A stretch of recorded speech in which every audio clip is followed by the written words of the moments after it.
السلام عليكم. تعالوا كده ان شاء الله النهارده نعرض لحضراتكم مجموعة من الحمام للبيع.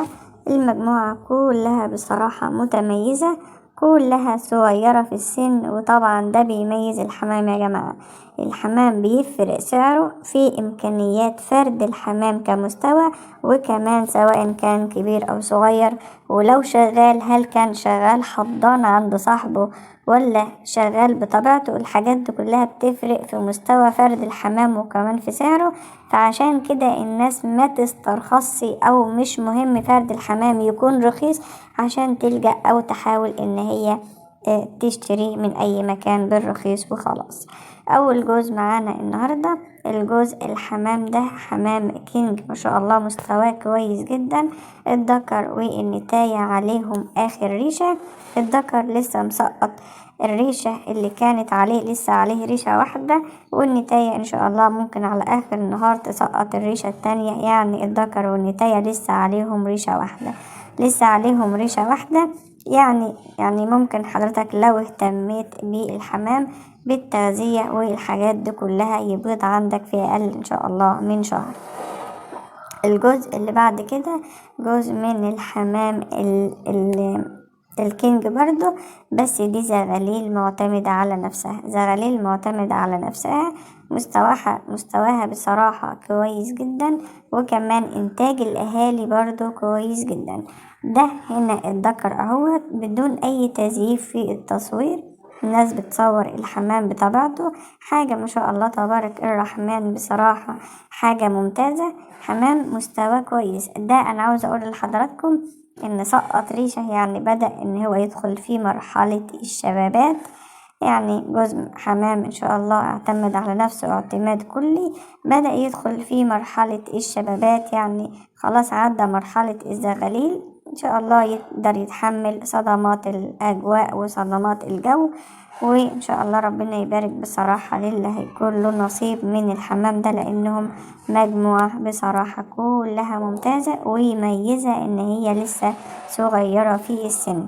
اما الجوز ده انا بعت منه بصراحة اكتر من مرة، يعني ده ندل على حاجة يدل على انتاج اهالي فوق الممتاز. يعني انا من قريب من حوالي عن 15 يوم بالظبط بايعة زغاليل، ودولت شبابات ان شاء الله من الحمام الرومي من المستويات الكويسة جدا.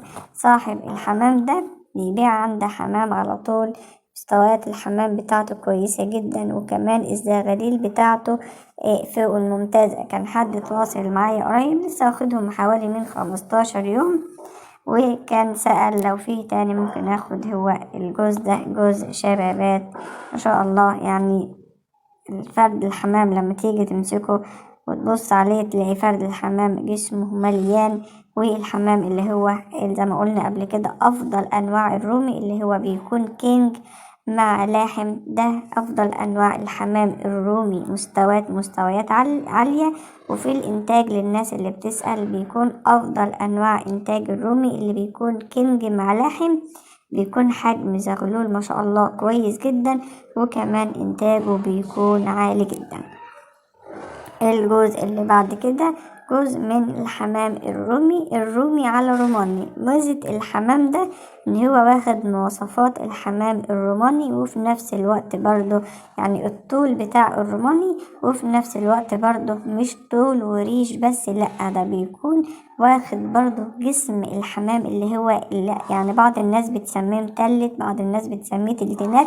معنى تلتينات او متلت ان جسم فرد الحمام بيكون مليان، كله مليان، بيكون مليان باللحم، بيكون جسمه تمسكه في ايدك تحس ان انت يعني شايفه ظاهريا كده مش مليان اوي، لكن لما تيجي تمسكه تلاقيه ما شاء الله مش حاجة معطمة، لا بتلاقيه مليان باللحم، صدره مليان، جسمه مليان، بيكون فرد حمام كويس ان شاء الله. برضو ده رومي على روماني، بصراحة مجموعة احسن من الممتازة. الرومي على روماني هيديك مواصفات من مستويات العالية اللي هو الروماني، وفي نفس الوقت برضو واخد جسم الرومي اللي هو الحجم الكبير، فهيبقى صحة وكمان انتاج وكمان مواصفات عالية، ودي حاجة بصراحة تميز الجوز الحمام دول. جوز الحمام دولت لسه ان شاء الله اول شغلهم هيكون عند صاحب النصيب. الدكر عليه ريشتين والنتاية برضو عليها ريشتين، لسه يعني بيخلصوا مرحلة الشبابات، يعني في نهاية مرحلة الشبابات ويدخلوا بقى على مرحلة الإنتاج إن شاء الله. يعني الناس اللي دايما بتقول برضو باخد الحمام عندي بيغيب في الإنتاج، ده بيكون إهمال منك انت، لازم تكون واخد الحمام عارف سنه ايه. أما الجوز الحمام ده بايض أول مرة يبيض، حمام اللاحم فرنسي بيور. وعاوزة أقول لحضراتكم إن الحمام اللاحم الفرنسي البيور بيكون حجمه مش كبير. الحمام اللاحم الفرنسي البيور حجمه مش كبير يا جماعة. وارد في بعض السلالات يكون برضو في رجلها شعر، أنا بقولها إحقاقا للحق ولله، لأن في ناس كتيرة بتشكك في بعضها، بيقولوا إن مثلا أنا خدت الحمام لقيت في رجليه شعر، ده حاجة عادية، بس طبعا ما يبقاش الرجل أو ما يبقاش الشعر في رجل فرد الحمام من تحت، ما يبقاش مثلا الضوافر فيها شعر، لا بيبقى مثلا ايه عند بعد الكفة بتاعة رجل فرد الحمام فوق كده ممكن يكون الشعر نازل شوية او حاجة، دي حاجة طبيعية عادي جدا. وممكن بعد فترة الحمام بيسميه يصفر، كل الحاجات دي بتبقى حاجات عادية خالص، لان طبعا الحمام ده بيكون له اصول. وارد جدا تكون ان التاية اللي هي بتاعة الجدود القديمة خالص كان فيها شعرية او حاجة، وفيما بعد لما الحمام انتج وبقى سلالات متعددة، بعد فترة من الوقت ممكن زغلول يطلع واخد من السلالات القديمة. أما الجوز اللي بعد كده جوز برضو زغاليل ما شاء الله تبارك الرحمن من الحمام اللاحم الفرنسي البيور، يعني قدامهم ممكن أسبوع أو حاجة ويبقى الأهالي، لأن الأهالي ما شاء الله بيضين. ده جوز برضو من الحمام اللاحم الفرنسي الشغال، اشتغل مرة واحدة بس برضو، وده اللي انا كنت لسه بتكلم فيه. شايفين فرد حمام هم اخوات، فرد حمام رجليه طالعة لفوق بدون شعر خالص والتاني نازل شوية، دي حاجات عادية جدا، محدش يعني يضحك على حد يقوله لأ، ده بصراحة انا بقولها لله للي انا بسمعه يعني بين الناس وكده. اهم حاجة ان الحمام يكون لا يعني ده بالظبط زي السمن البلدي والسمن الصناعي، انا بشبه الحمام اللاحم بكده.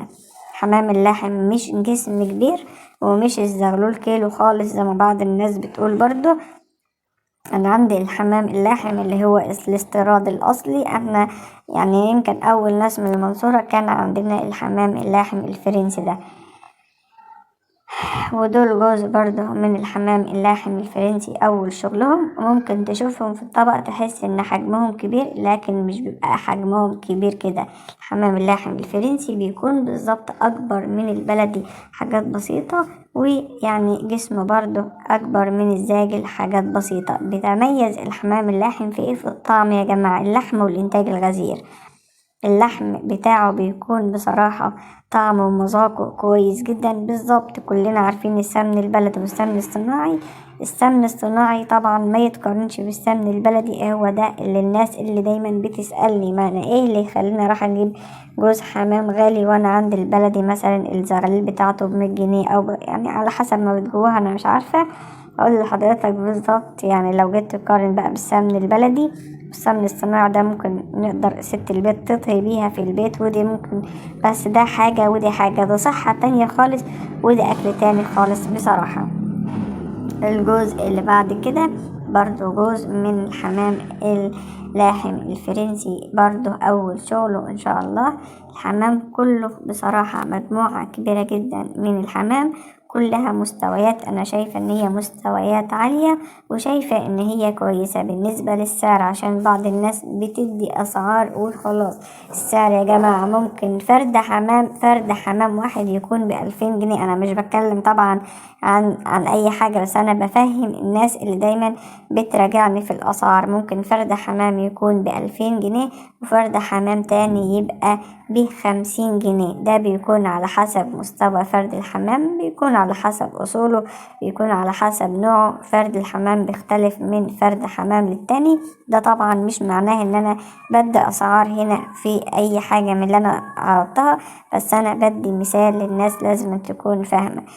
يعني زي ما قلت بالظبط، زي السمن البلدي والسمن الصناعي. فأتمنى الناس يكون عندها وعي أكتر من كده، وإن شاء الله ربنا يبارك للبايع والمشتري.